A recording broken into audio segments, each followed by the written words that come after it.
Okay, let's set the scene. We're in a prison in Athens, way back in 399 BC. The great philosopher Socrates has been condemned to die, and he's surrounded by his friends who are, well, they're completely falling apart.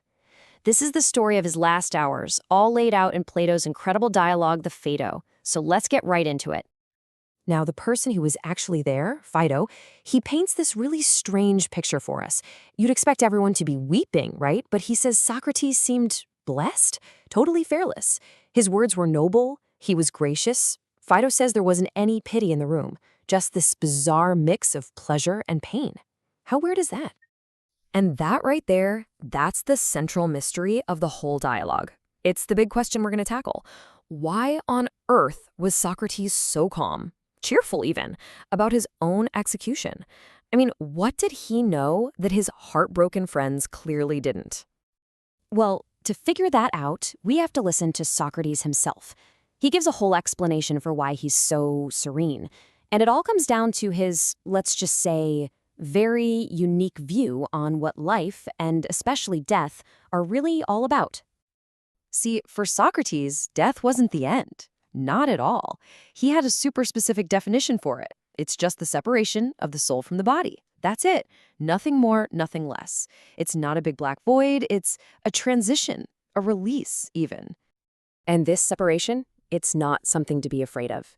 In fact, for a true philosopher, Socrates says it's the ultimate goal. The body, he sees it as a kind of prison for the soul.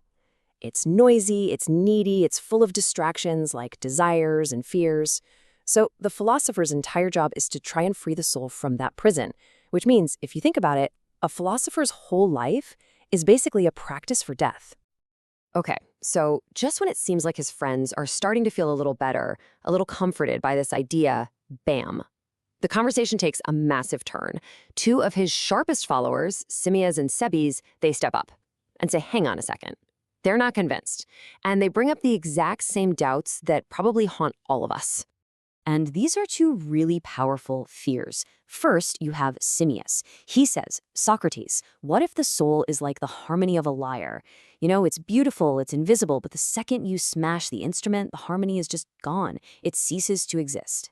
Then Sebes comes in with an even tougher one.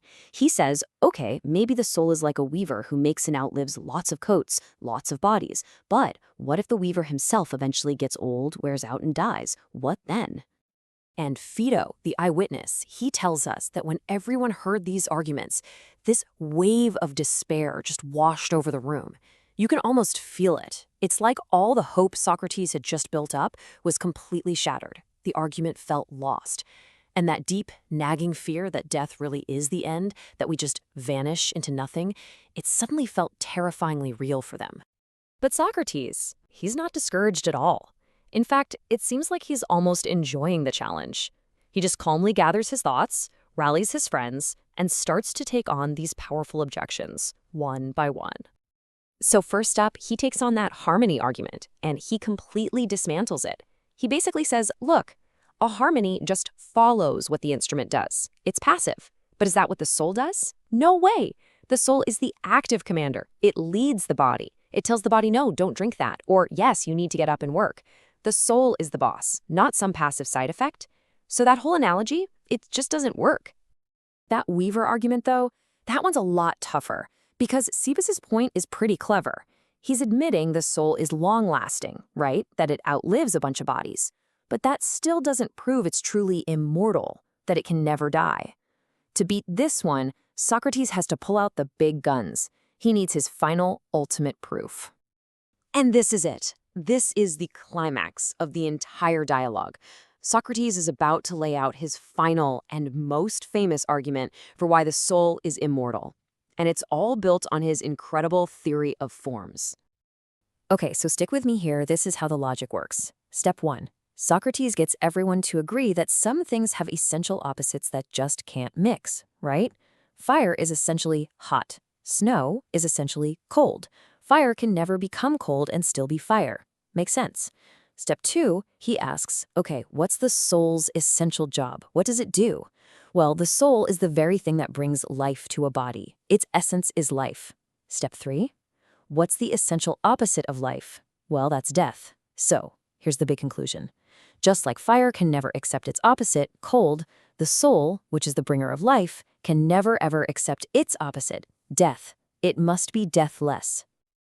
And boom, that's how Socrates gets to his final point. As he puts it, when death attacks a person, sure, the mortal part, the body, dies, but the immortal part, the soul, it just retires at the approach of death.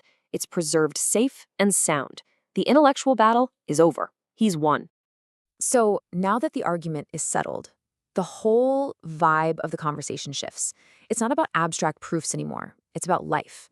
It's about, okay, if all this is true, so what? What does that mean for how we live our lives? What kind of people should we be trying to be? His friends are finally convinced. They're at peace. And you realize, Socrates hasn't just talked the talk. He's about to walk the walk. He calmly takes the cup of hemlock, the poison, and drinks it. His final moments become the ultimate testament to everything he just argued. It's a completely fearless embrace of what he believes is the soul's next great journey.